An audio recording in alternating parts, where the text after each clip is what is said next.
Baby born with 4 legs and 2 spines receives life-changing operation. Chicago, it was late January when Nancy Schwab found herself wanting to help a family across the Atlantic Ocean, in Côte d'Ivoire, all because of a photo. A friend had shared a post on Facebook about the need for a host family for a 9-month-old girl for 2 months while she received medical care in Park Ridge, Illinois. The post came from Children's Medical Missions West, a nonprofit that helps transport children around the world to receive free medical care for rare conditions and issues. Schwab saw a photo of baby Dominique on her mother's lap. "That photo really captured my heart," Schwab said. "She looked so sweet." The nonprofit has asked CNN not to include Dominique's last name for privacy reasons. Dominique had a twin, but she never fully developed, instead fusing with her in the womb.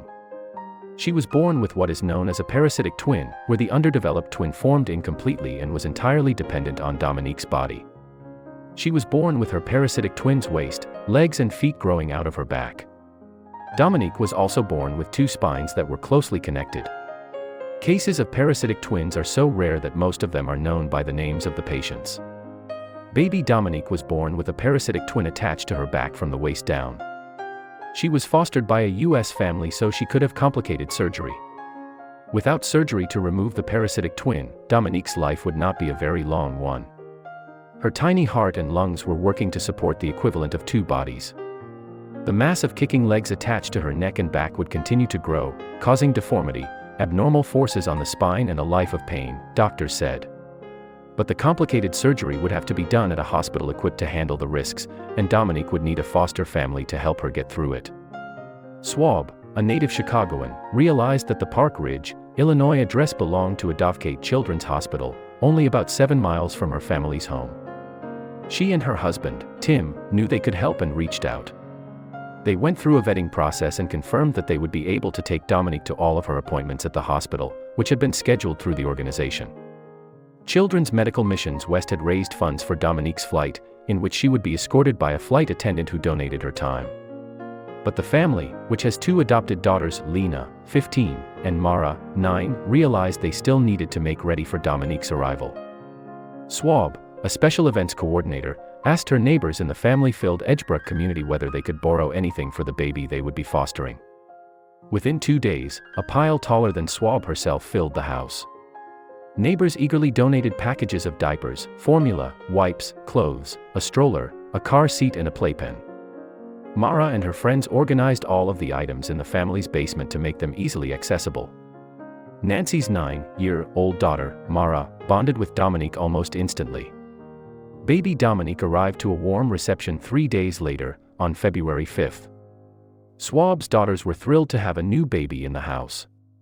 Mara seemed to bond with Dominique almost instantly, and they enjoyed making each other laugh. "Baby Dominique is so affectionate and receives love so well, so we knew right away that she comes from a loving family," Schwab said. "She's bubbly, funny, spirited, full of smiles, and has the brightest, happy eyes." Schwab's daily walks with Dominique in the stroller stretched to an hour as neighbors stopped to greet the baby they had helped welcome.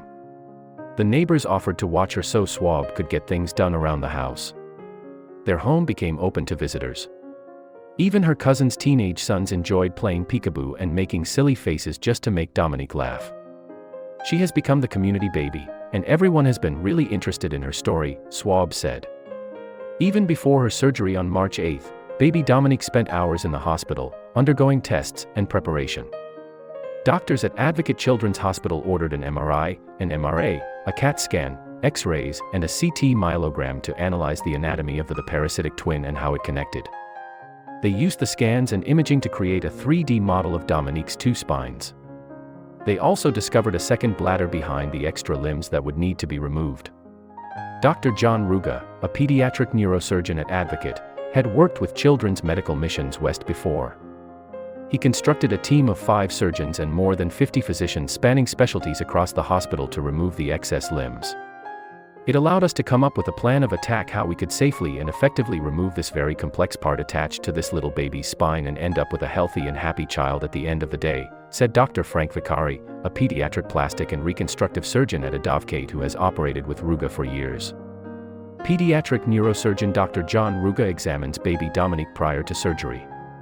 The team staged a mock operation to figure out who would be doing what at specific parts of the procedure.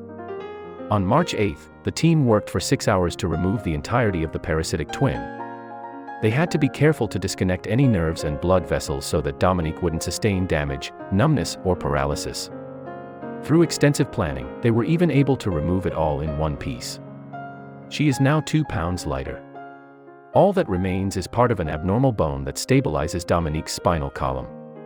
They used soft tissue from the twin's thigh to cover the area. Baby Dominique exceeded their expectations at every turn. She recovered so well that she was sitting up the next day and sticking her tongue out. She went home in 5 days, and the doctors do not foresee any complications or need for follow-up surgery. Dominique still has 2 spines. They are hers alone. They are so intertwined that the doctors aren't entirely sure which spine her structural support and bodily functions rely on. To look at an X-ray, Dominique has one brain connected to one spinal cord that diverges into 2, each going into a spinal column. The doctors were not able to find a comparable case to Dominique. She is unique, they said. They don't anticipate that having the 2 spines will affect her.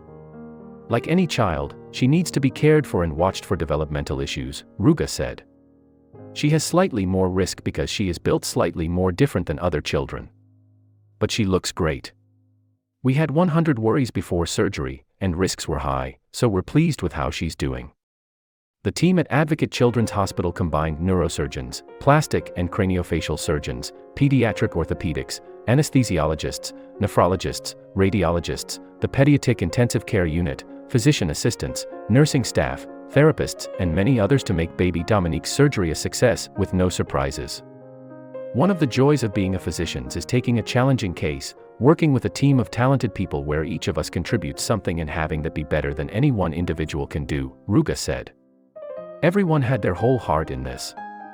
Baby Dominique in the hospital. Swab's family will continue to foster Dominique until mid-April, when she can be medically cleared to reunite with her birth family in Côte d'Ivoire. In the meantime, Swab has been sharing photos and updates with Children's Medical Missions West, which translates them into French to communicate with her family across the ocean. Swab hopes the 2 families can meet one day. She already feels a bond with Dominique's birth mother, created by the trust she was willing to place in a stranger to care for her baby. 5 days after surgery, Dominique smiles as she prepares to leave the hospital. In the time Dominique has been with the Swabs, her first 2 teeth have come in, she saw snow for the first time, and she started eating solid food and sleeps through the night. Swab can't wait for her to experience more firsts with her family in Côte d'Ivoire. I can't wait for her parents to see her, Swab said. To give love for a certain amount of time and have a connection with a family you've never met is so amazing. You have that trust in each other and do the best you can to give love and care and bring her back healthy and ready for a new life.